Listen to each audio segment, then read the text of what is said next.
religious groups can eat a bacon cheeseburger. American hamburger consumption is truly out of this world. Various sources report that Americans eat 50 billion hamburgers a year. Now that's enough to stretch to the moon and back.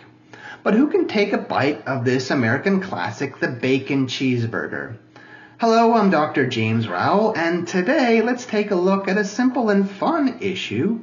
In today's story, Fred is a waiter at a busy international airport restaurant which sells burgers. Lots of burgers. Now, 5 travelers, a Muslim, a Jew, a Christian, a Hindu, and a Buddhist walk by Fred's restaurant. But who enters and buys a burger? Many religions have dietary restrictions. So what are they, and do they allow them to bite into this American bacon cheeseburger? And at the end of the video, we'll ask, is a new religion emerging against the American burger? Also, what is your most heavenly food? Fred, our busy waiter, sees a Muslim man enter the restaurant. Does he order a burger? Now, in the Quran, the sacred holy text of Islam, it prohibits you to eat pork, so that would rule out the bacon.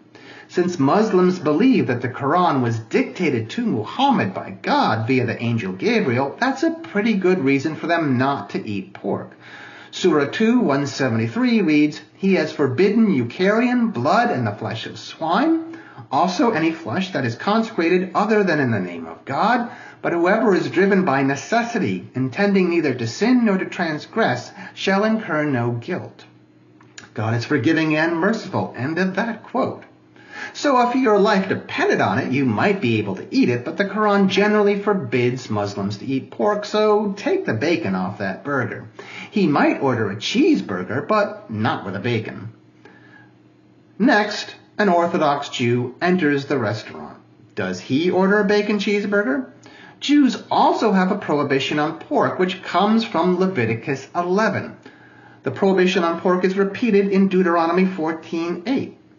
Orthodox and conservative Jews will certainly avoid eating pork because their holy text forbids it. So, like the Muslim, no bacon on that burger.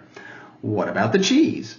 Mixing dairy and meat is generally not kosher, based on the biblical reference that you shall not boil a kid in its mother's milk.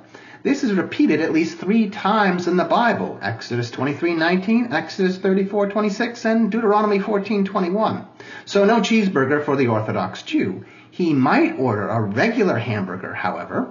For Reform and secular Jews, they might choose to waive these dietary prohibitions. Now, a Christian walking into Fred's restaurant could order the bacon cheeseburger. According to how many Christians view the Bible, Jesus ended the law of the Jews from Leviticus 11, that is, the law which banned pork and many other things. Mark 7:14-15 reads that Jesus said before the Pharisees and the crowds, "Listen to me, all of you, and understand there is nothing outside a person that by going in can defile, but the things that come out are what defile."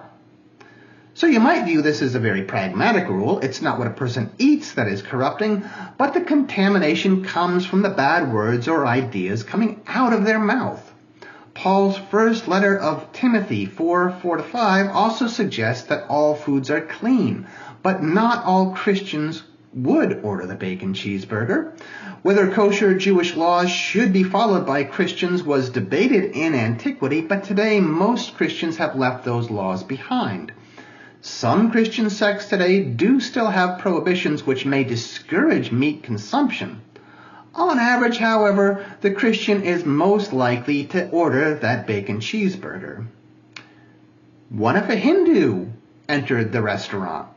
Well, a Hindu probably would not walk through the door if it was billed as a classic burger joint. The cow has been sacred for centuries in Hinduism, going back to their sacred scriptures, the Rig Veda. Some 3,000 to 3,500 years ago, the cow has been a sacred animal in the Hindu religion. So if the bacon cheeseburger is not going to draw in the average Hindu, meat eating is not entirely prohibited, and in India it has been on the rise. There are McDonald's and Taco Bells and other restaurants in India, but chicken is substituted for beef. And what of Buddhism?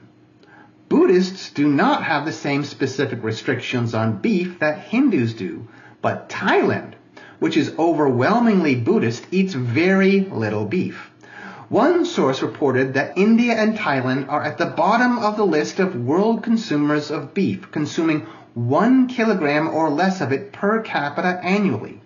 The United States and Israel, by contrast, measured over 20 kilograms per capita of beef consumption per year. The numbers tell part of the story, that religion certainly matters in terms of what we eat, and so also in terms of global business. Now there is an ecological movement against the bacon cheeseburger from those who argue that cows produce methane, which is a global greenhouse gas.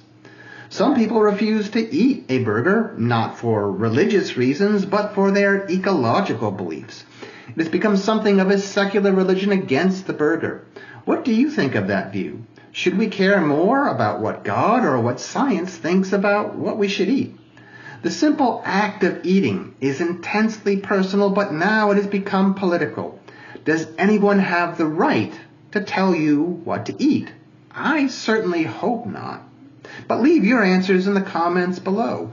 Whether you agree with the burger backlash or not, you would have to be blind not to see all the meat alternatives available in stores today.